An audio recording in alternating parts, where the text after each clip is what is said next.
Hello guys, it's me, Santa Shaggy, and here we are, just as I promised.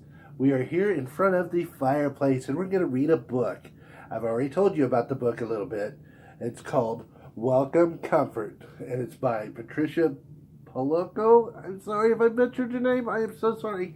But it's a neat little book. As I said, Grandma Elf wanted me to read this several years ago. I actually did read it, and I liked the book a lot. And I figured, what better way to wind down the day of Grandma Elf, remembering Grandma Elf, than to read a book that she suggested that I read years ago. And here we go. Like I said, Welcome Comfort. It's got pictures in it. I'll try to show you the pictures when I get a chance. I'm going to open it up, and it looks like it says to Grandma and her friends from, and then it has her signature right there in 2013. So we've had this book for a little while. And then pretty picture of stars that comes into play in the movie or in the book. And some holly and some stars and snow. Ooh. I'm sorry, I got a little bit of a sniffle, so I may have to sniffle a couple times throughout this book. But here we go. Quentin Hemp was a joyous man and a common sight at Union City Elementary School, particularly when something needed doing. You see, he was a school custodian, and he scrubbed, dusted, and polished every inch of that school. But more than that, he pleasured in doing things for the children. He helped them reach things from the tall shelves, bandaged Skin's knees, and even made sure that no one missed their bus when school was out.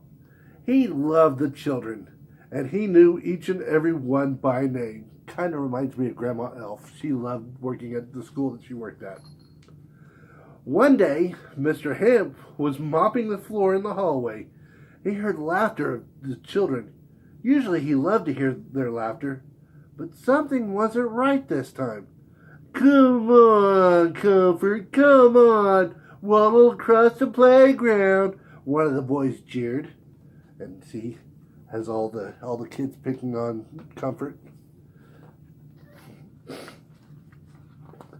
"Yeah, Fatso," one of the little girls chimed in.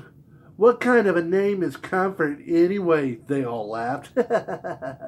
When the children saw Mr. Hemp, they ran away. He put his arms around the shoulder of the boy. "I can't help that I'm fat," the boy cried. "Me either," Mr. Hemp chuckled. When I was a kid, I was teased too. As I got older, it came really handy to be substantial. He smiled broadly. "You must be new to the school. What's your name?" Welcome Comfort," the boy sputtered.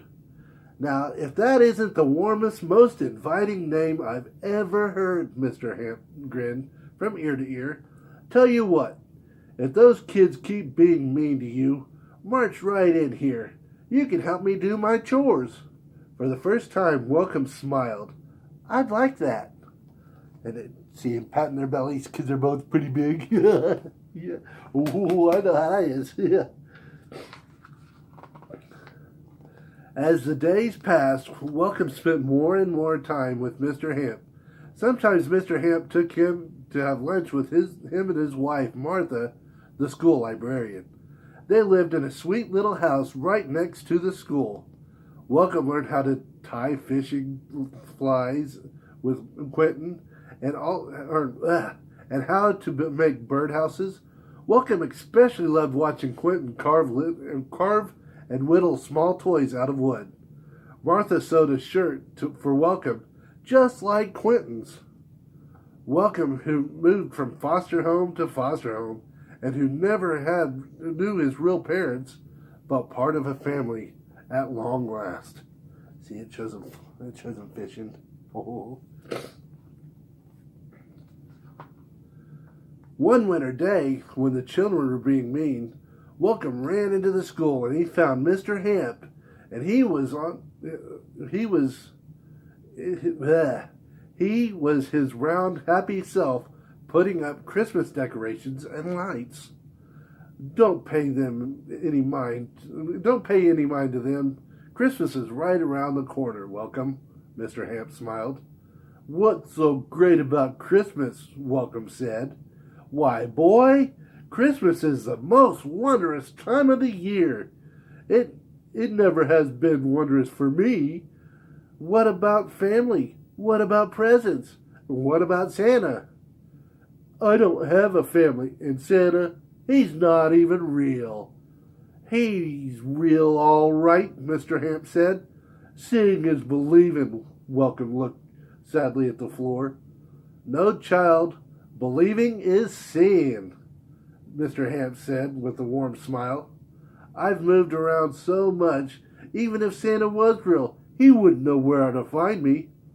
Child, he'll find you. Maybe he hasn't come because you haven't believed hard enough, Mr. Hamp said, as he gave the boy a wink. Shows him talking to him in school.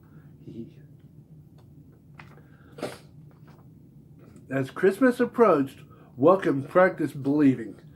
He wished that he could spend Christmas with Martha and Quentin, but each Christmas Eve they went north.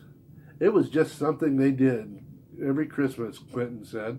They promised to spend the day after Christmas with him. On Christmas morning of Christmas Eve, on the morning of Christmas Eve, Welcome helped them pack their truck to leave. Remember what I said, kid. Believe it is seeing, Quentin called to him as they left. Welcome watched them drive down St. Joe's Road until he couldn't see them anymore. That evening, Welcome could hear bells ringing downtown in Union City. He looked out his window and saw people scurrying around at last-minute shopping. He missed Quentin, but he remembered his words. He was going to try to believe with all his heart that Santa would come. Shows him looking out the window. I think I missed the last picture. I'm sorry. Okay. That night, Welcome drifted off to sleep, but he waked up every once in a while to say, there really is a Santa. There really is a Santa. But Santa didn't come. The hours passed, and Santa didn't come. But sometime deep in the night, he was awakened by the sound out of the sound of sleep. He sat straight up in bed. The room was full of light. He saw a huge man standing in the center of the light at the front of his bed. At the foot of his bed, not the front. He was wearing fur and velvet, bells and holly. He had a long, silky beard, and his face was shiny and bright. It was Santa! Santa laughed, and it sounded like a merry bells ringing. But he said nothing to the boy. He extended his hand and pulled him out of his bed and helped the boy bundle himself up. And the next thing Welcome knew, they were on the roof of the house. Oh, there he is, Santa Claus waking up. Comfort. Welcome. Welcome didn't even know quite how he'd gotten there. Then his eyes found a beautiful carved sled and stomping, snorting, sleek reindeer. Santa nudged Welcome into the sleigh and then whistled to the deer. The sleigh jerked with a start, and they were heading right off the edge of the roof. Welcome covered his eyes. Surely they would fall over the edge, but instead they lifted up. All Welcome could hear was the rushing of the wind past his ears. They climbed, and they climbed, almost as if the sleigh was an airplane. Soon they were above the clouds, but Welcome could see the lights below. They were leaving Union City. Welcome could hardly believe what was happening. See, there they are taking off. That night, they stopped at so many places delivering trains and dolls and games and boxes of every sort that Welcome lost count. But somehow, time didn't seem to pass as the way it usually did. It seemed as if the night was forever. See, there they are in the city.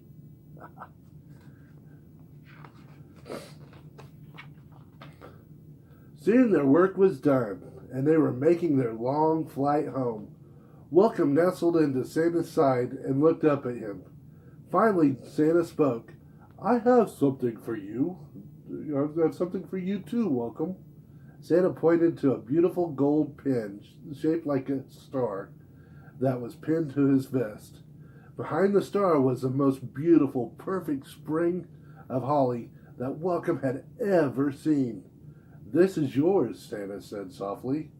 Welcome looked at the pin as long as he could, but his eyelids got heavy and he drifted off to sleep. It shows him looking. Oh, my hat's falling off. Let me fix my hat real quick. Okay. It shows him looking at the holly. Oh. The next thing Welcome knew, he was in bed. His clothes were hung just where they always were. Oh no, he thought. It was only a dream. Then he remembered the pin. If Santa had really been here, the pin would be here too. He looked everywhere. In his sheets, on the table, on the floor, but the pin was nowhere to be found.